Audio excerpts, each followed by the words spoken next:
તો મહેસાણાના કડીમાં નકલી દારૂ બનાવતી ફેક્ટરી ઝડપાઈ છે। સમગ્ર મામલે તપાસ કરવામાં આવી છે। કેટલા સમયથી આ ફેક્ટરી ચાલતી હતી તેને લઈને તપાસ થઈ છે।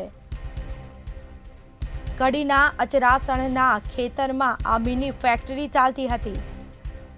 ખેતરમાં નાની ઓરડીમાં આ દારૂની ફેક્ટરી ચાલતી હોવાનું સામે આવ્યું છે। ઓરડીમાં બે ઇસમો નકલી વિદેશી દારૂ બનાવતા હતા, જેમાં નકલી વિદેશી દારૂ ભરેલી બોટલો અને ખાલી બોટલો પણ પકડાઈ છે।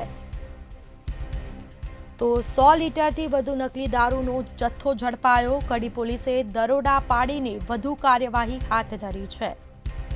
તો આ મામલે કાર્યવાહી કરવામાં આવી છે, જેમાં આ ફેક્ટરી ઝડપાઈ। કેટલા સમયથી દારૂની ફેક્ટરી ચાલતી હતી તેને લઈને તપાસ થશે। નકલી વિદેશી દારૂ ભરેલી બોટલ અને ખાલી બોટલ પણ પકડાઈ છે। મુદ્દામાલ પણ જપ્ત કરાયો છે। ખેતરમાં નાની ઓરડી બનાવી અને દારૂની ફેક્ટરી ચાલતી હતી। તો નકલી વિદેશી દારૂ ભરેલી બોટલ અને ખાલી બોટલ મળી આવી। 100 લીટરથી વધુ નકલી દારૂનો જથ્થો ઝડપાયો।